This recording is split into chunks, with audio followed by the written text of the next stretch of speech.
Time is something most people rarely seem to have enough of. Except in the case of 18-year-old Lynn Schultze, who was last seen walking across the Middlebury College campus Too much time had passed. more than 4 decades ago. Lynn sits with me every day. Middlebury police officer Vagar Bowe is the 6th investigator assigned to find out what happened to this bright Connecticut teenager. I have her picture sitting right on my desk, and I see it every day. According to the Middlebury police report, on December 10, 1971, Lynn was walking with friends on the Middlebury campus on her way to an exam. For some reason, she leaves the group to go back to her room. And that's when the homesick teenager, who was just days away from going home to her family for winter break, appeared to simply vanish.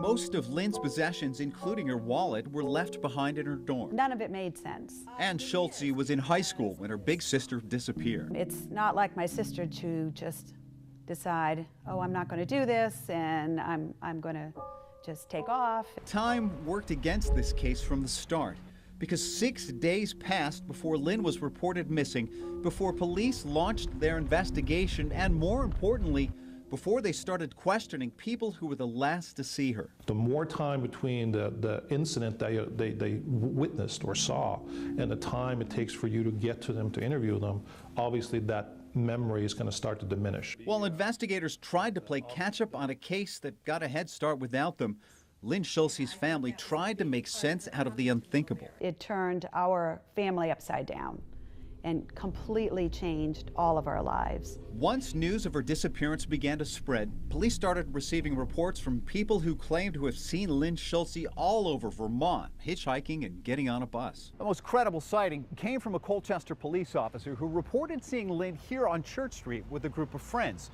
fueling speculation that she simply dropped out of society. It was very difficult to dispel that.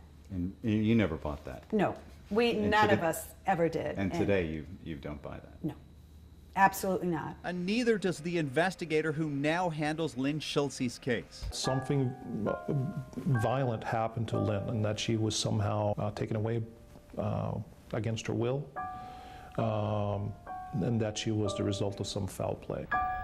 41 years later, time continues to impact this case. Any clues on the Middlebury campus have long since vanished.